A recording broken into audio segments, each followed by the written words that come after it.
요즘은 경찰에 고소를 해도 잘 처리가 되지 않습니다. 피해자도 변호사들도 난린데요. 경찰의 사건 처리 평균 기간은 2019년 50.4일에서 2022년 67.7일로 거의 40%나 길어졌습니다. 심지어 형사사건을 담당하는 사법경찰관이 경찰 내에서 기피 대상이 되면서 경찰 내 수사 기능이 붕괴하고 있다는 진단마저 나옵니다. 어떻게 된 것일까요? 갑자기 대한민국에서 범죄자가 급증한 걸까요? 당연히 아닙니다. 이른바 검수완박 이후 나타난 현상입니다.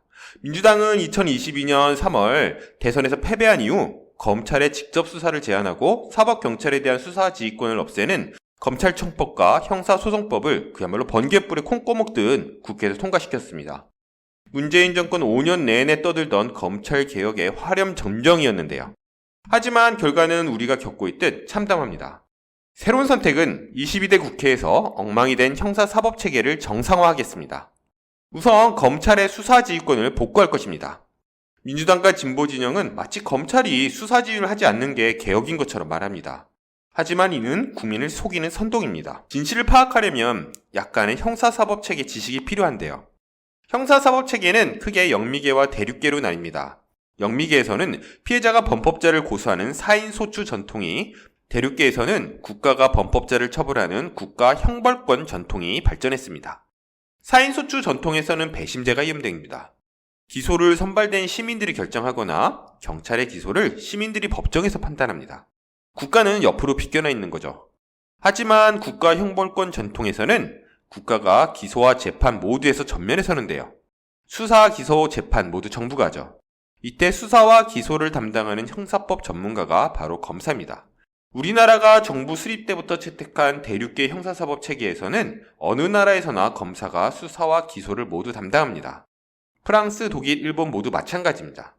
이들 나라에서 검찰 수사권 완전 박탈 같은 이야기는 정신 나간 소리로 평가받습니다. 물론 검찰개혁은 필요합니다. 하지만 경찰의 권력을 키워 검찰을 개혁하겠다는 건 어불성설입니다. 검찰 자체를 개혁하는 방법을 찾아야 합니다. 새로운 선택은 검찰을 검찰답게 만들 개혁 방법으로 법무부 장관의 정치적 중립성 의무를 법제화하고 특수부의 숫자와 활동을 법으로 통제하는 대안을 제시합니다. 법무부 장관은 검찰 인사를 책임집니다. 인사가 편향되면 검찰도 정치적으로 편향될 수밖에 없습니다. 법무부 장관은 어떤 정권이 들어서든 철저하게 정치적으로 무색무취한 사람, 법조계에서 평판이 좋은 사람을 임명해야 합니다. 조국, 추미애, 박범계 그리고 한동훈처럼 대통령의 측근 또는 정당 정치인이 맡아서는 안 됩니다.